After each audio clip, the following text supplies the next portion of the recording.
name is Sabita, and today my topic is on Save a Life, Donate Blood.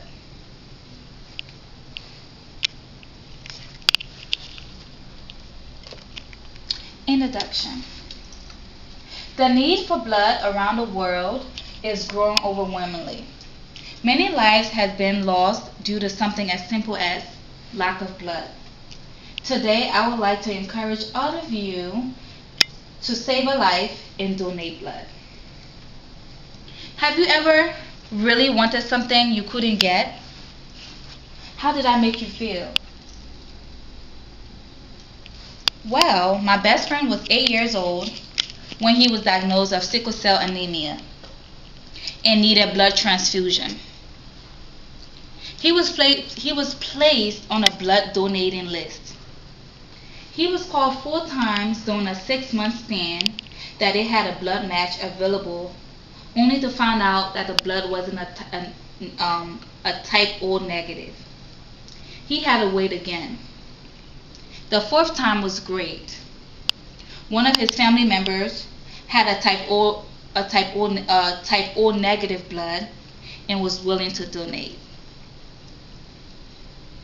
This story, unlike many, had a happy ending, but many does not. Sickle cell disease affects more than 80,000 people in the U.S. today. 98% of whom are African Americans. Sickle cell patients are required. Sickle cell patients require frequent blood transfusions throughout their lives, according to the American Red Cross. One of the people waiting on the list for blood transfusion could be somebody, might have been someone you know.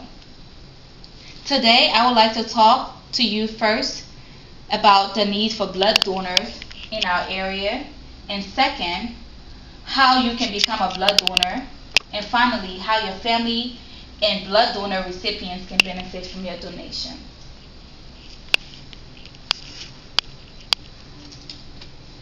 A person around the world, people around the world, but also right here in Maryland, needs blood transfusion and they need our help. The problem is that there's a lack of blood donors and people who make blood transfusions possible. Type O negative blood, which is the red cells, can be transfused to patients of all blood types. That's the difference between having a type O negative blood, a type A positive blood, or A or B, or A and a B. It is always in great demand and is often in short supply. Type AB positive plasma can be transfused to patients of other blood types. AB plasma is also usually in short supply. In other words, it's also in low demand. A new name is added to the national waiting list every 5 minutes. Do you know what that means? That means a name is going to be added to the national waiting list before this presentation ends. Only 3% of people in the U.S. have AB positive blood type. AB positive blood type donors are universal donors of plasma, which is often used in emergencies for newborn babies and for patients requiring massive transfusion. According to the American Red Cross, every 2 seconds someone in the U.S. needs blood. Wow. Every 2 seconds. More than 38,000 blood donations are needed every day. Think about it. How can you decrease this number? Not only is this a problem nationally, but this is a problem right here in Glen Burnie. The number of blood donors collected in the U.S. in a year is 60 million, and this research was done in 2006. And the number of blood donors, and the number of people that needs blood in the U.S. is about 9.5 million every year. According to the American Journal of Nursing, the 2009 H1N1 pandemic influenza demonstrated a need for even more people to donate blood. I'm sure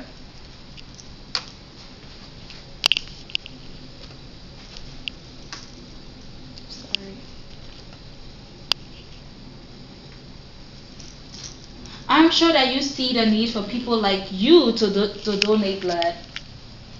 I'm sure that you're seeing the need for people like you and myself to be blood donors. Here are the facts that you need to start donating blood today.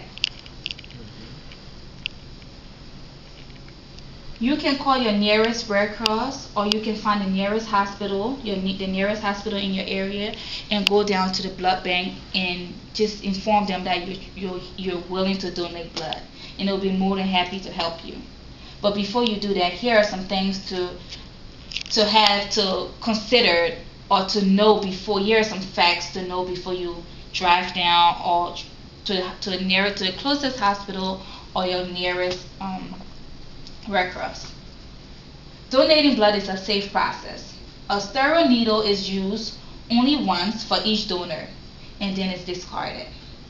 Blood donation is a simple 4-step process that includes registration, medical history, and a mini physical, donations and refreshments. Every blood donor is given a mini physical, checking the donor's temperature, the donor's pressure, the pulse, and the hemoglobin to ensure that it is safe to give blood, to ensure that you are safe to give blood. The actual blood donation typically takes 10 to 12 minutes.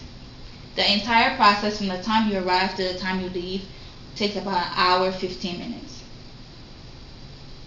You can see that this isn't a difficult process to be a blood donor. If you donate your blood, your family and people who receive the blood might benefit in similar ways to this family. A 10-year-old girl has cancer, wow, and needs blood daily after her chemo. By you deciding to be a donor, you could save her life. The problem arises when you are thinking about becoming a donor, but never does anything about it. The consequences of this are more people are waiting for blood, and more people are waiting for blood, and the wills still are increasingly short, and there are still an increasingly shortage of people available to donate blood. In conclusion, as you can see, it is easy to be a donor. I have told you about the need for blood donors in our area and how you can become a blood donor. What if a person waiting on a list needing a blood transfusion was someone you love? Imagine if you had a brother or sister who had unexpectedly contracted cancer or sickle cell disease, and you were unable to save that person's life. Think of the satisfaction and possible comfort knowing that providing blood to someone who saved their life. I'm going to leave you with this short message from the American Red Cross. Every 2 seconds, someone receives a unit of blood. The need for this is constant. It is our mission to meet the need. Please make the decision to become a blood donor. Remember, donate blood and save a life. Thank you.